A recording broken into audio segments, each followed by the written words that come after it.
So, something brand new on the channel. We have the most recognizable face in the whole of Sorare, John Shut Nellis. up. He's going to go through everything collectability with me on Sorare, but we're going to start right from the beginning. So, this is going to be the Bible on collectability, right? So, John, Mm. do you want to say something before we get into it? No, it's just that I've always been a big kind of collector of things. I mean, behind me, there's a few little sort of physical soccer cards on my shelf. When I was younger, I loved collecting the stickers and things.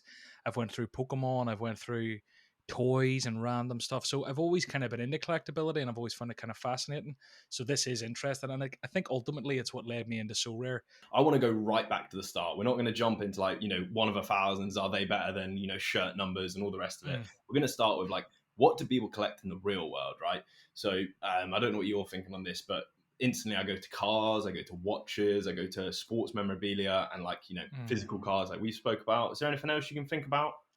I've been watching Keep Sweet, Pray and Obey recently, and they seem to collect wives. I don't know if you've watched it, I but have not. yeah, they collect wives. But like bottle caps is something I remember when I was younger. I Yeah, that's remember I key. used to think, you and your mate to be running up the street and you'd see like a Heineken bottle cap in the dirt, and you'd be like, "Oh, it's collectible," because you've seen it on a Cartoon Network thing. When Yeah. realistically, it was only very specific ones. Did Yeah. you mention coins? You might have mentioned No, I coins. didn't mention coins, but I think that's key what you're touching on there. It's not just high expensive items. You can collect anything in terms of like, Yeah. it's just got to be a book of things or like something you're working towards. So that kind of leads into the next question, which is why are they collectible? Because in Mm. order for So Rare to be collectible, we've got to kick off the key terms here. So it's like for me, I have a couple of like ones. So firstly, some of it has to hold value, right? Some people invest in these kind of long-term investments for collectability to hold value. Other people, it's just fun, like that bottle cap thing. Mm.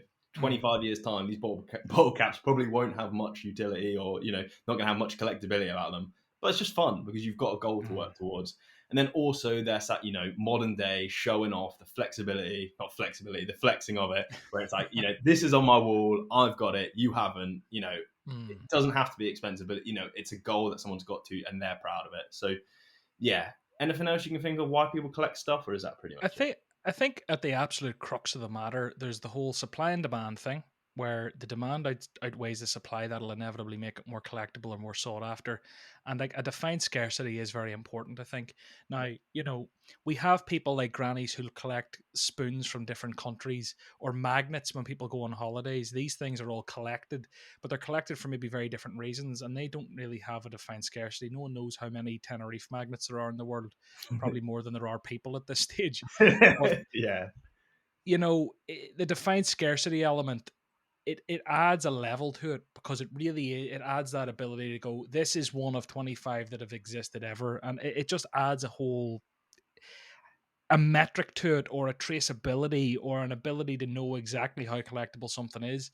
On top of that, whenever you have that supply determined and whenever you have the demand, if that demand can grow over time, it's only going to get more collectible. If that demand dwindles over time, the value is probably going to decline. So these are all just the things that kind of go into a collectible, I think, and yeah, ultimately maybe the value driven from that collectible itself. In the case of So Rare, where you produce a yield, that's a whole other proposition to the yeah, likes of these coins. Okay, maybe they change with inflation or whatever else, I don't know, but like bottle caps or pictures or art, it's a different kind of vibe. But then maybe, and sorry, I'm going off on one here, Alex, maybe with the likes of the MLB cards that have come out, which have maybe got higher numbers on them, but equally they don't have like an ETH grinding ability.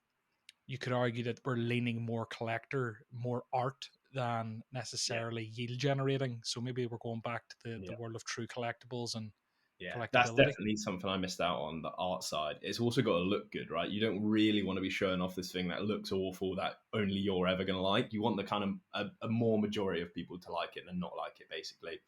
And that kind of leads on to the next point, right? So it's not, these So Rare cards, they're niche in the fact they're digital assets, they're digital Mm. collectibles.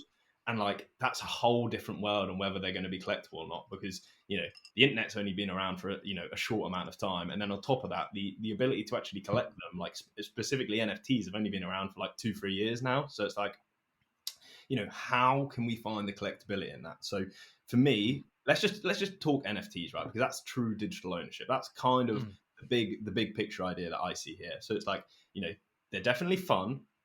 They definitely can look good. They're definitely flex. That in fact they're probably better than real life collectibles or physical Mm. collectibles because you can flex them to so many more people. You can show them off. Like if I think about my profile picture and like my Mutant Ape collectible, right? How many more people have seen that compared to say like the painting I've got in my bedroom? Like Yeah, they're that, just that that's worlds apart. Yeah, the stat. Sorry, I'm butting in. The status is a huge thing with NFTs, and it adds to the collectability. So, like, remember when you were younger. Don't lift your wrist up and have a massive gold chain on it. I remember wanting nothing more than chains because that's what 50 Cent had. yeah. All that is flexing how rich you are. That's all it is. Wearing certain clothes or doing certain things. It's all just a flex. And now these people who want to buy these things and show them off can literally buy it and slap it on their Twitter profile, where people probably see them more often than they do in real life these days. So the flex angle is huge. Now, is that collectability or is it a separate thing? Is that more based around how valuable the item is because you want to flex it, or is it around how good it looks? Do you know I what I would say mean? I'd say a bit of both. They kind of lead into each other. Like the more expensive Mm. it is, the more people will want to show it off, and then the better it looks, the more people want to show off. They're kind of all interlinked there, and But that it's a weird one. Sorry, it's a weird one when it comes to that, because sometimes things are valuable and people want to flex it because it's valuable, not necessarily because it looks good. yeah, In my head, I remember I was at a stag do in Budapest a few years ago, and this guy who just got just got a job as a dentist in London, was creaming a load of money. He bought a pair of like 800 quid Louis Vuitton shoes, and they were pink and brown, and they looked absolutely brutal. And his yeah, mate hated the fact that he bought them so much because he bought them purely to flex, not yeah. because they were Turn them nice, not off. because they look good. That he threw one into the canal, or into the river over there, and there was a ruckus over it. But I my can point is imagine. that not all things that like are expensive or wanted necessarily look good or are collectible. They're just a status. I Yeah. don't know. I'm going down a rabbit hole, and my head's breaking already. All right. Well, let me bring you back, right, to the one point that I don't think so rare kind of NFTs, or maybe a lot of NFTs don't have in general, and that's that.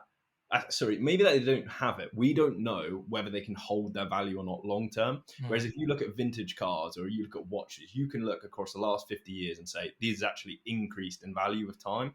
And I think that's kind of one key element which we're so unsure of, which you can't really price in or begin to collect. If you're looking at high-end collectibles, if you're just looking to collect your favorite cars or collect this group of pictures that you like, absolutely fine. But the value add, holding long-term value, that's a bit tricky right now. And then if you were to go after that, right, do so rare need to go after that kind of high-end collectability, long-term value? Have you got any thoughts on that? I th- I don't know if this is answering your question or not, to be honest, but I think the thing that So Rare have in their favor is like a proof of concept. We all know sports cards are collectible, Yeah, specifically whenever they are officially licensed. If I make some cowboy collectible and draw a card out and write Mohamed Salah on it, no one gives a shit because it's not official. yeah, But So Rare have the officially licensed digital collectibles for lots of teams and leagues. yeah, So I think the proof of concept is there. Sports collectibles exist. They are desirable. People care about them. There's nostalgia attached with them. So Rare have the added benefit of fantasy. How do we cannot possibly know where that goes in 5 or 10 years, but that's the bet. That is quite literally the bet when you buy the one of 5,000, the one of 1,000, or the jersey mint, whatever it happens to be. You're betting on So Rare long term there, because that's not necessarily that's not a short term play. Things don't become collectible overnight. You need nostalgia and demand to build. You need people to start to want things. Like, why does anyone care about? I can't think of a good player here. There's play because they all generally are collectible and desirable because of their high SO5 scores. But I was going to say Hans Vanaken. yeah. Hans Vanaken, whenever he retires and is no longer the SO5 god that he is, his price will still be more. I can guarantee it. If So Rare exists, his price will be more than Wesley's price will be. Why? Because Yeah, of the nostalgia attached to it and the collectability. yeah, So we're kind of banking that So Rare build this story and get enough people through the doors over the years that these things do have, people just want it because yeah. it reminds them of a time that they enjoyed. I I would. don't know if that's derailing your question or what, No, but no, I think that's a good point. I would say that there's already definitely, slight collectability on Sorare, like you're talking about with Hans Vanaken, right? Because of that kind of nostalgia, the kind of good memories he's brought you, he will definitely be worth more than, someone that hasn't done that for a large amount of people, right? But I'm thinking they should, Sorare as a business should even more lean into the kind of collectability side. You should kind of push people to collect different kind of sets because there's such a small amount of people doing it compared to the fantasy football element, right? The SO5 element. Everyone's so involved in that. But the reason why everyone's so involved in that is because, like, so far, it's been quite a good way to make money, which is everyone's kind of mm, key goal. Of course, there's like fun sides to it, but I always think about the worst, possible scenario for Sorare here, where it's like, what happens when people stop getting onboarded? And it's like, well, then the SO5 rewards go down, and then the price falls, but the price doesn't fall in line with how much SO5 rewards were cut. Say if mm, prices were cut 50%, prices don't fall 50%; they fall even further because the expected demand and the panic of what will come next. So for me, if you introduce collectability into Sorare right now, you kind of push the issue, force the agenda, and of course it can have some financial links to it to like encourage people early on.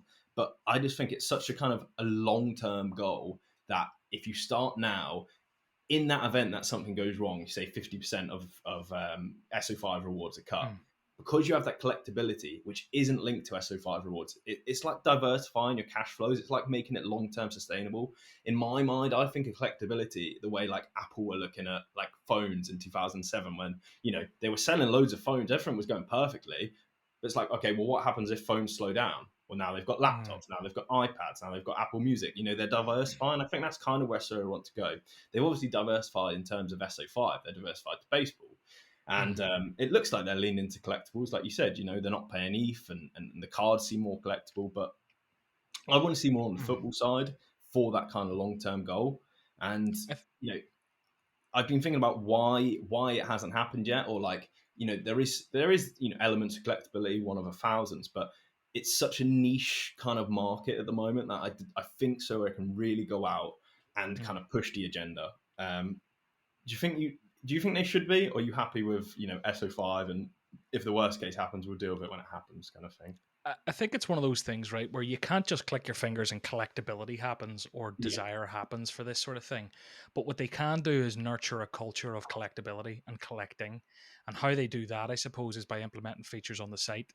That club shop came out. I say about it all the time on podcasts, but I think it really matters. I think that club shop and I think like the achievements and actually really building out that side of the game. I think that's really important. And if they did that, yeah, okay. Is that going to pay the bills for them immediately? No. Okay, you collect this. It adds a bit of liquidity to the market, I'm sure, which will be good for them, particularly when there's secondary fees. But the point is just fostering that, as I say, nurturing that culture of collecting, that is great for them long term because that gets it in everyone's head that these things are desirable. I want the full collection yeah, from Bruges. I want the full this collection. Oh my god, I am a Roma supporter. I want the full collection from when they won the wasn't it the Europa League or was it the Conference League?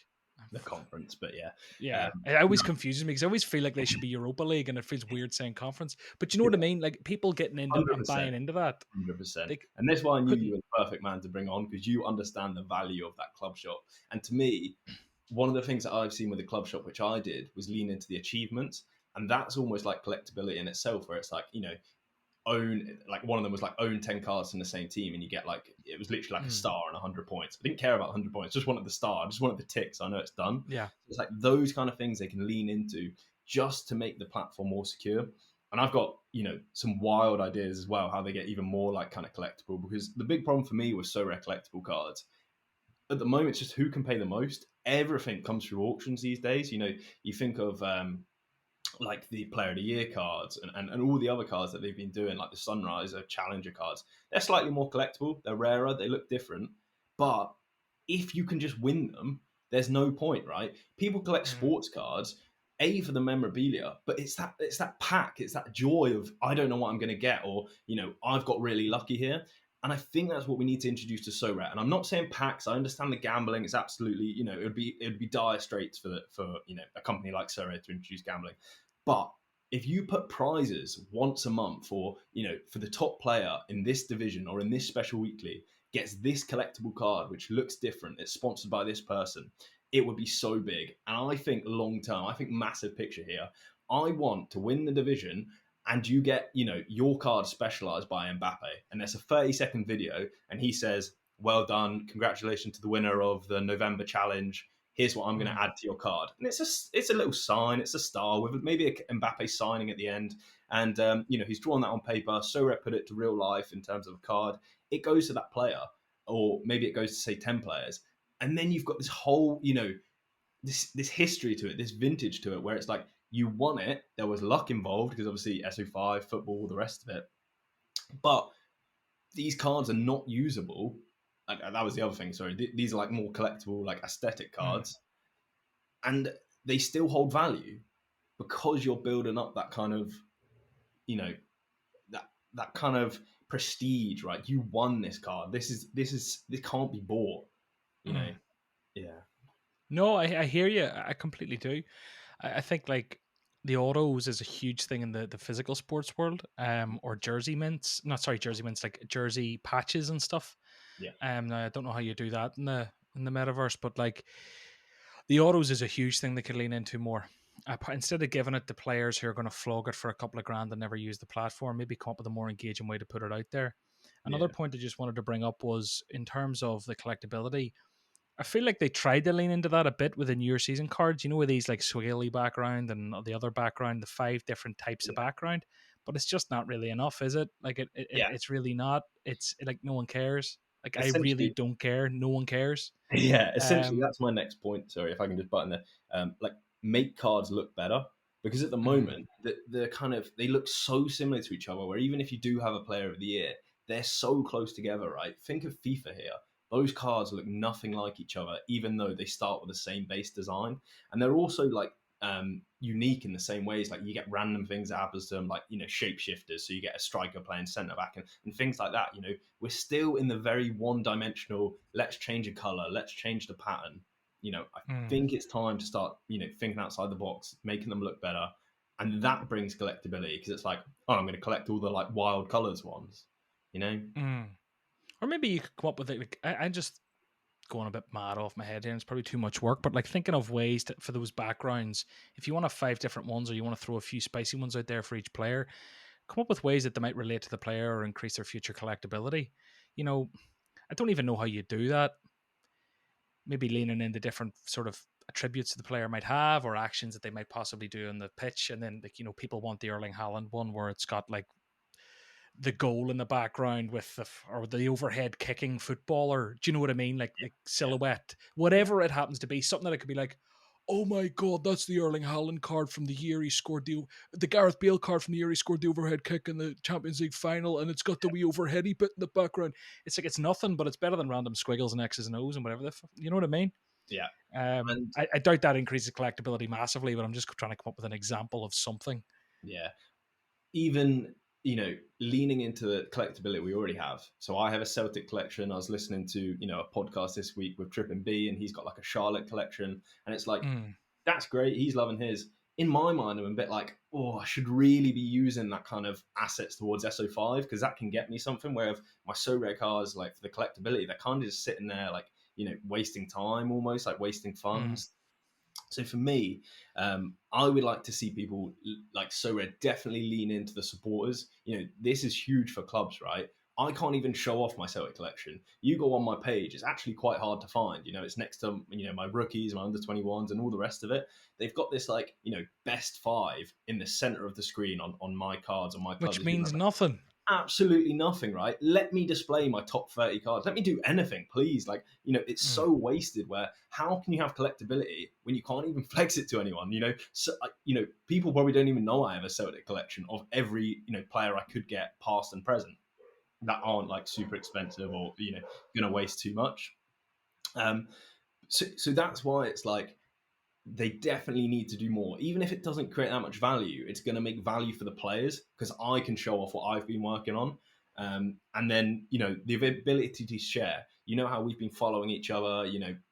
You're up to quite a few followers on Sorare. Still, nothing's been implemented with that. And it's like, let me see how John's doing in SO5. Let me see which goals he's working on in terms of collectability. I think right back to sticker books, and it's like how many people get addicted to just putting stickers in albums just for the sake of it. And it's like, I would like to do that with Sorare cards, and I even do have a wild idea here, which is like potentially this kind of doesn't link, kind of does. If you take, say 10 rookie cards, you can burn 10 of them, right? So just send them to the graveyard, never to be recovered, and you get one collectible card of one of the 10 players you burn. And that's your kind of special card, and everyone can do that. So what that does is that burns rookie cards which aren't playing aren't very SO5 based. So long term, when they do start becoming good, then you have that special version of that one card. So Mm. say for example, on Celtic there's like say like across the SPFL, you can take 10 of those rookie cards which aren't playing. They're all 18, 20 year olds. Some of them are dipping in and out of the squad, but essentially not very SO5 handy. Trade them for one of them, so you get equal value as a platform, but you get a specially designed, I burnt 10 cards, it's got flame on it, something like that. That looks Mm. good, it's red and black or something, multicolored. And that's your collectible card. That's your bet. That's your one-term bet. So in 10 years' time, you could say, I knew about Ryan Shirky before all of you, even though he's the most Yeah. hype player ever. No, I hear you, but I don't think any of these things are bad ideas, and I don't think you could if you sit down with Nicholas Julia and you go, Nicholas, what do you think about this? I imagine he'd go, yeah, like that sounds interesting, Yeah, that sounds fun. yeah, But what I think to date has been the problem is the amount of manpower and their ability to actually implement anything like this or process something like this. And whenever you get more corporate, like they have done, the more corporate they get, the harder it is to A-OK approving things. And they have boards of people and they've shareholders and they've this and they've that's. And trying to actually A-OK a lot of this stuff, I think that's where the red tapey clunkiness gets in the way. Whereas maybe in their earlier days or in a smaller company, you can be much more agile. And I think yeah, that's actually probably their biggest hindrance. I don't think it's lack of ambition or want. It's yeah. probably just the ability to implement. I would like to ask Nicholas how much he kind of values the collectability side of So Rare, because of that kind of the Ponzi aspect you've described before, where it's like, oh well, the more players that get involved, the bigger the prize pool is. Ponzi, like, bring more people in, all the Mm. rest of it. So it's like, let's reduce the reliance on that model, because of course we don't think it's a Ponzi scheme, otherwise we wouldn't have so much money invested in it. you Mm. know does he value the collectability side to bring that down, or has he got even better ways, or are they just so tunnel visioned on the SO5 model that it's been good so far, we'll trust it'll be good in the future type thing. um I would like to see what he says about Well, I'll do you one better. I might just ask him tomorrow. that. That is a great segue, but yeah. Yeah, no, I might ask him because I would be interested to see like how much they want to lean into that in the future. Like, Exactly, yeah, because they made the club shop, and it's like you've said before, sell, not sell NFTs, be able to win NFTs and trade NFTs to make your own club look better. And it's just mm, even lean into that. That's not really collectability, that's just more, I don't even know what you like, aesthetics really. yeah, And they still haven't put any emphasis towards that. And I appreciate it's not going to be number one priority, right? Number one priority is going to be what brings food on the table, which is currently SO5 cards, and they sell all of them. But but yeah, Alex, speaking of not that we were, but like in general, there's a bit of conversation. I see questions coming in the podcast each week about like revenue streams, yeah, right? You look at Fortnite, you look at Call of Duty, you look at the billions they generate, and you look at them as free to play games. All right, let's take that model for example. Do you mean to tell me that these absolute whales and this high net worth individual world with a bunch of egos, if we can earn those coins for the club shop through achievements and collectability and whatever else, but if SoRare also sold these little pretend coins for 20 quid for 5,000, whatever it is, yeah, do you really think there aren't people out there who'll buy it? Because yeah. if I was just a little bit off that golden banner or whatever it is, that winner's umbrella like Fortnite, whatever it is, you be damn sure that I'll drop 20 quid on that. Yeah. I'd spend You it on would. a takeaway pizza. I'll drop it in to flex on my SoRare account, as will everyone. So in terms of revenue streams, in terms of gamifying it, in terms of they don't even need a token, but like those little proper Web 2 coins in the shop, Yeah. like I don't know, it's just like a no brainer. Yeah. So even I would even lean into that even more. Where it's like, say you were to offer and win these collectible cards, right? I'm more than happy for them to take 10% of secondary sales. So Mm. then it is bringing in that revenue, right? It's like it guarantees them long term. So that, we've got to think this collectability, as you've said many times, it's not going to come overnight. A lot of these things, they have to be hard to acquire. It's not going to be hard to acquire if you can get them this year, right? There's physical collectible cards which are pre the World War One, right?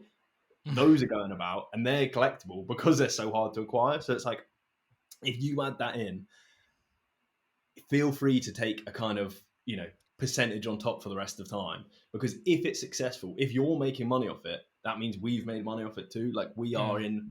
in a long it basically Sorare survive the long term, and that's what everyone that is a Sorare fan is playing at the moment wants.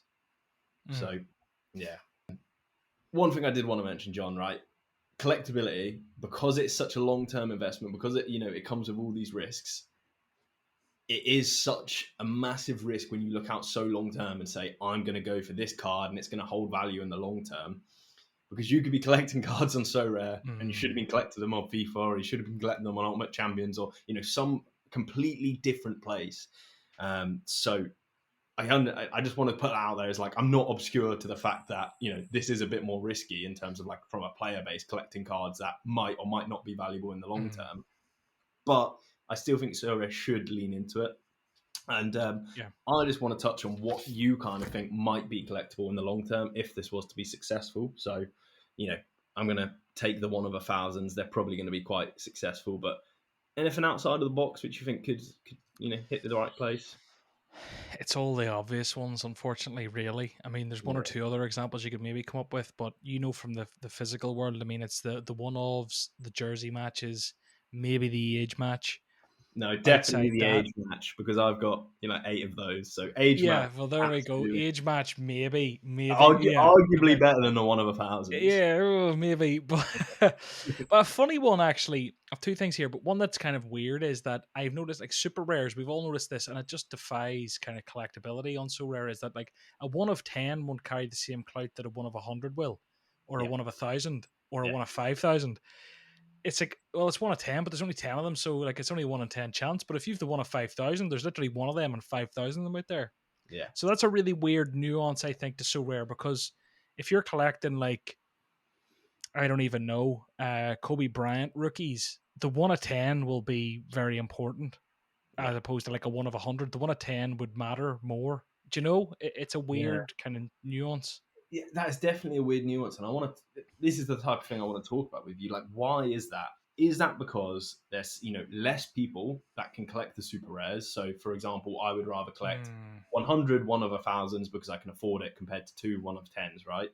Or is it because the market's not mature enough, where in time we're going to follow the physical sports card world, and like the 1 of 10s will be more collectible than the 1 of 100s, and then the 1 of 100s more collectible than the 1 of 1000s?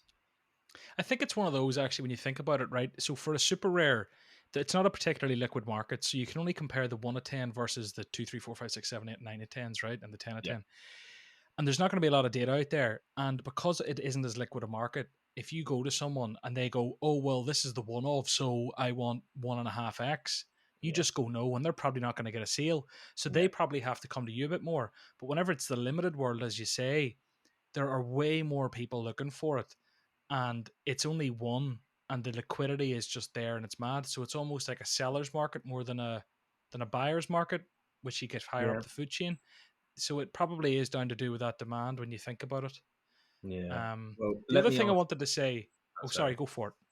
Okay, would you rather have a 1 of 1000 from, let's say, 2019, even though they weren't about right? I'm saying like the Mm. year before, or a 1 of 100 from the year after. Is the first season the rookie? Not true rookie. I would say it's the first so rare card there ever is.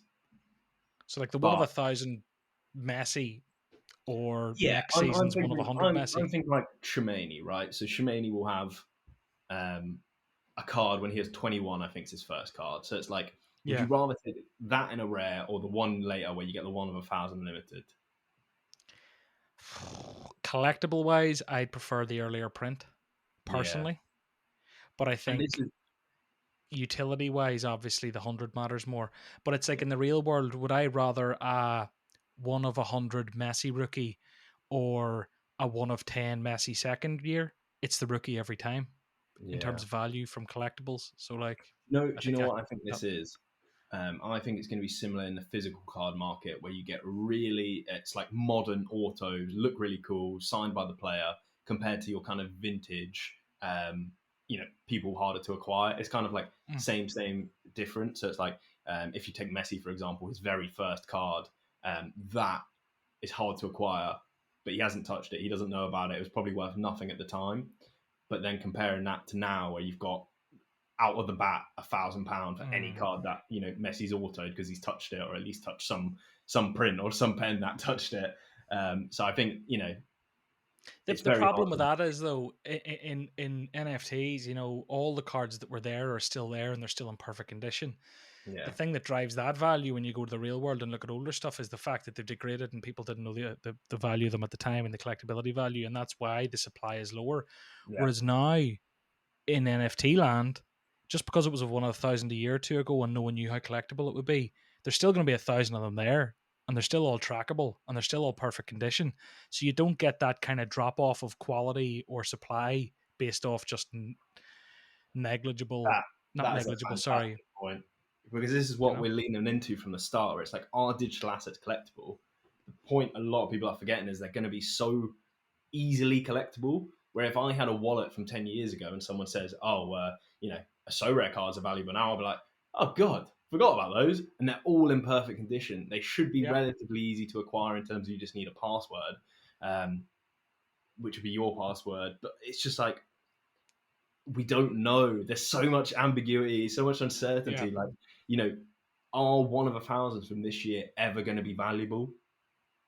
Because they're typically going to go down in value as time goes on. So probably not. But then, Well, that's the thing with collectability on So Rare. So I would say 99, 98, 99, 99.9, somewhere in that region, percent of cards on So Rare are trending to zero at the minute.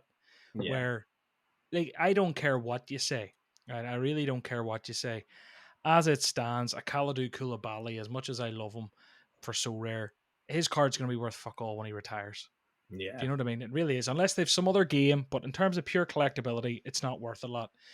Realistically, neither's Martin Van de Voort or Bernd Leno, or I'm trying to pick big names and then I'm going for a few more niche ones, or yeah, these random guys. Koku, he's probably not that collectible.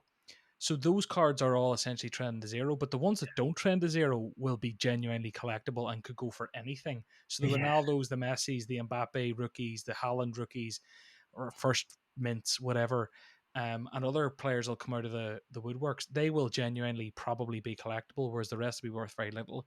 And the important bias to remember from the physical world is that it's generally goal scorers that get that collectability. Big of centre course, backs, Nemanja Vidic, Sergio Ramos, I don't know, Nesta, the guys, Maldini, they aren't actually that collectible. Like compared to their goal scoring counterparts. Midfielders fall into obscurity, goalkeepers forget about them. So yeah. 99% of the platforms trend to zero. So that's why if you're playing the collectible game, you need to go blue chip and go for the Yeah. buy Do you one know? collectible over five half collectibles. Yeah. My problem with that is how can 99.9% of cards be collectible and one of them have loads of value? Like, even if you were to take base cards, right, in physical cards, which are just, very high print, high demand, they'll still have some value towards them. So it's like, this is why I say they kind of need to lean into the whole collectible market, Mm. where it's like, Sergio Ramos, when he retires, should be worth something to someone because he fits in a sticker book, because he fits into a burn mechanism, or something to that regard. Because you can't have Tony Cruz at zero and Messi at 10,000. It's just never ever going to happen. You need that kind of chain, that ladder, so people build up. For example, Messi physical sports cards, which I do collect. I haven't been able to get the mega cracks, the very first card ever produced yet, but I have been able to get like some of the ones just before that, which are slightly cheaper. Mm. So it's like that's what's so rare. I think it also needs to lean into is that kind of let's try to make the legends of football. Obviously, you can't make awful cards collectible. Or you probably can, but you shouldn't because it's going to cost you a lot of money. Yeah. Let's build that ladder up. I like Yeah, that. and I Yeah, yeah, that goes back to like how they foster that culture. It all goes back to that. It's on them to kind of make yeah, us start wanting to do that, make us start doing it, make us start believing in it.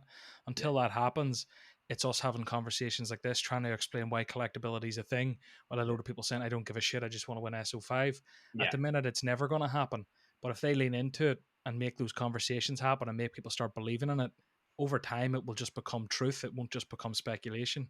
yeah. And people, when I'm talking about collectability, should be leaned into and all the rest of it. I'm not saying just make it for the sake of it. Um, we can do exactly the same. We have a SO5, and putting resources towards that. So let's say we're both big fans of real world experiences, tickets, all the rest of it.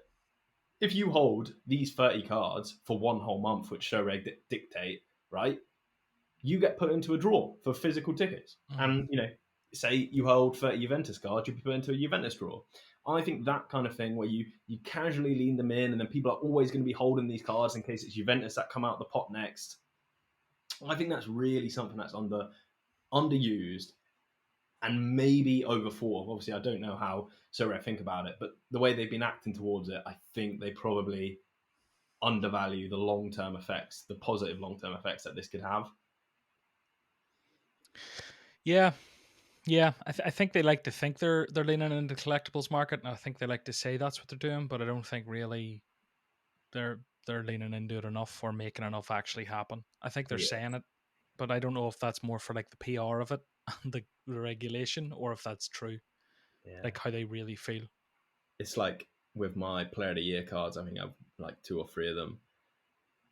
I don't see them ever having more collectability than anything else, and it's just like Mm. almost feel guilty that I bought them. And realistically, the only reason I did buy them is because I was already like minorly successful on the platform where I'd made money. So it's like even if it was to go down, I'd like if I hadn't made money, my first step would be okay. Let's make money. Let's not waste it. But once Yeah, you've got a little bit, you can waste. You can be more punty. Basically, is what I'm trying to say. So yeah. yeah, um, I think they should lean into collectibles. Is obviously my thoughts on it. The long term goals. I know the risks of it, and yeah, I think you brought up some I really good points. I don't think they do. As I say, just to reiterate, I don't think, honestly, I don't think they disagree with this. If they listen to this, I don't think there's anyone high up in that company who'd be like, those lads are talking bollocks. I think they'd go, that's all really fair and probably something we need to work on. But then they'll go and they'll put that in a wee ticket that they send off to be brought up at a meeting that goes into a meeting that's delegated to someone that never does anything or has any authority. And then it just gets lost into the ether and nothing's done. Do you know what Yeah, I mean? That's just how these imagine, companies work. yeah, Like, imagine the uproar if they brought out like a collection book and I was buzzing for it, and everyone else would just be like, "Fix rewards, when rewards yeah, fit." literally, like literally, when rewards, like I don't mean to keep bringing it up, but Nicholas, when I'm talking to him, like the two questions are when rewards, when prem. That's it. Yeah. You know what I mean? Like, John, thanks for coming on. If you did like this video, please like, subscribe, and yeah, all the best to you. Cheers.